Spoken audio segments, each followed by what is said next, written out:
नमस्ते दोस्तों, मैं डॉली प्रजापति।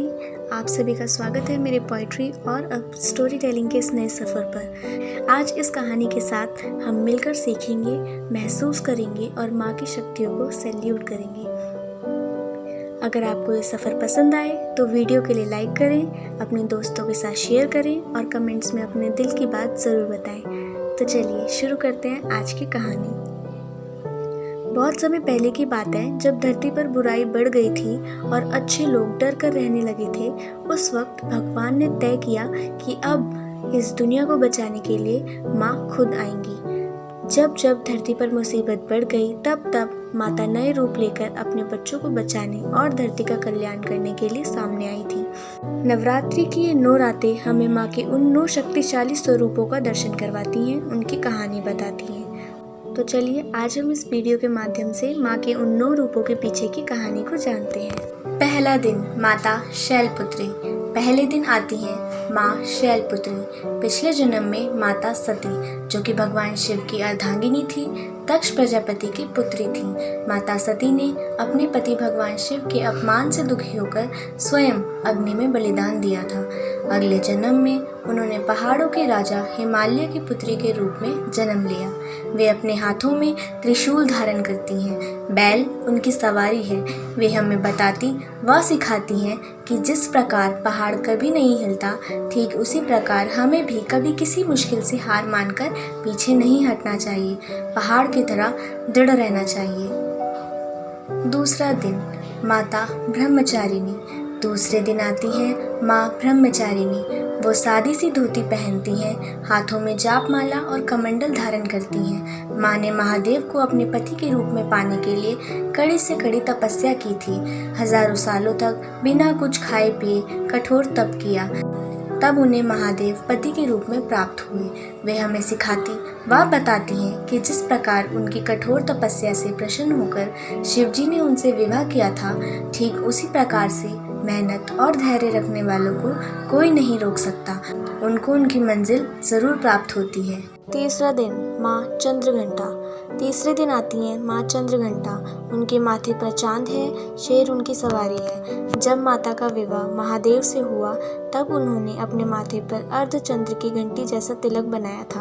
तभी से उनका नाम चंद्रघंटा पड़ा। इस रूप में माँ के 10 हाथ होते हैं और वे बहुत ही शक्तिशाली हैं। वो शांत हैं और प्रेमल भी, और दुष्टों के लिए भयंकर भी। माँ चंद्रघंटा की पूजा से भय दूर होता है और जीवन में साहस बढ़ता है। माँ हमें बताती व सिखाती हैं कि हमें सच्चाई के लिए लड़ना चाहिए और भय यानी डर को दूर भगाना चाहिए।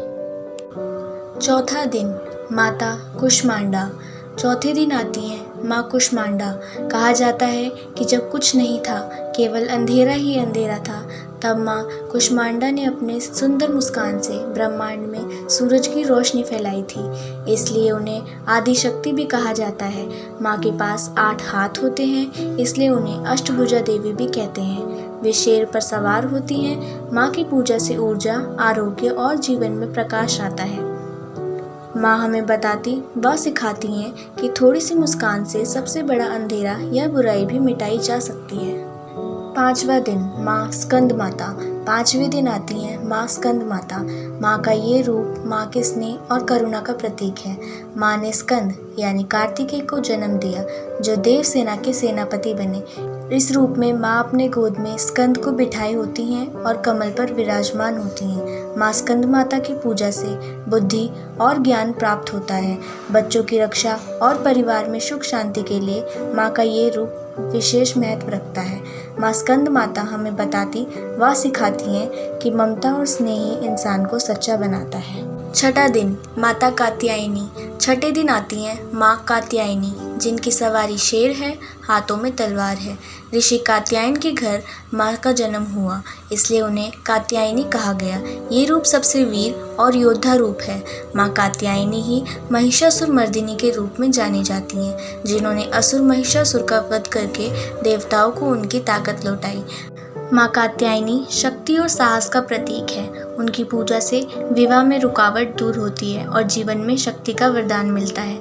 माँ हमें बताती व सिखाती हैं कि गलत बात के खिलाफ खड़े होना भी पूजा ही कहलाता है। सातवां दिन माता काल रात्रि। सातवें दिन आती है माँ काल रात्रि। माँ का ये रंग काला है, बालों से बिजली की तरह चमक निकलती है और वे गधे पर सवार होती हैं। ये रूप माँ ने असुरों का संहार करने के लिए धारण किया था, लेकिन भक्तों के लिए माँ सदैव शुभ और रक्षा करने वाली हैं। माँ काल रात्रि की पूजा से भय, जादू टोना और बुरी शक्तियाँ दूर होती हैं। माँ हमें बताती व सिखाती हैं कि कभी कभी हमें खुद की रक्षा के लिए भी मजबूत बनना पड़ता है। आठवां दिन माता महागौरी। आठवें दिन आती है माँ महागौरी। माँ महागौरी का रूप शुद्धता और शीतलता का प्रतीक है। माँ का रूप बिल्कुल कोमल और श्वेत है। कहा जाता है कि कठिन तपस्या के बाद माँ का रंग काला हो गया था और शिव जी की कृपा से माँ फिर से श्वेत हो गई थी। माँ महागौरी पवित्रता, दया और प्रेम का प्रतीक है। उनकी पूजा से पाप मिट जाते हैं और जीवन पवित्र और सुखमय हो जाता है। माँ हमें बताती व सिखाती हैं कि धैर्य और सादगी से हर मुश्किल आसान हो जाती है। नौवां दिन माँ सिद्धिदात्री। नौवें दिन आती है माँ सिद्धिदात्री। ये माँ का अंतिम रूप है, सिद्धिदात्री। माँ के पास सभी सिद्धियाँ यानी दिव्य शक्तियाँ हैं जो वे अपने भक्तों को देती हैं। माँ के 4 हाथ होते हैं, वे कमल पर विराजमान होती हैं। ब्रह्मा, विष्णु, महेश भी माँ सिद्धिदात्री की आराधना करते हैं। माँ की पूजा से ज्ञान, सफलता और अतुल्य शक्ति का आशीर्वाद मिलता है। माँ हमें आशीर्वाद देती हैं और कहती हैं कि यदि मेहनत करो और माँ पर विश्वास रखो तो हर असंभव भी संभव हो जाएगा। ये 9 रातें हमें सिर्फ पूजा ही नहीं सिखाती, ये हमें बताती हैं कि हम सबके अंदर भी हिम्मत, दया, धैर्य और उम्मीद छुपी है। नवरात्रि का मतलब है अपने भीतर की उस रोशनी को जगाना जो हमें हर मुश्किल में राह दिखाए। जय माता दी। कमेंट में माँ के लिए जय माता दी ज़रूर लिखें।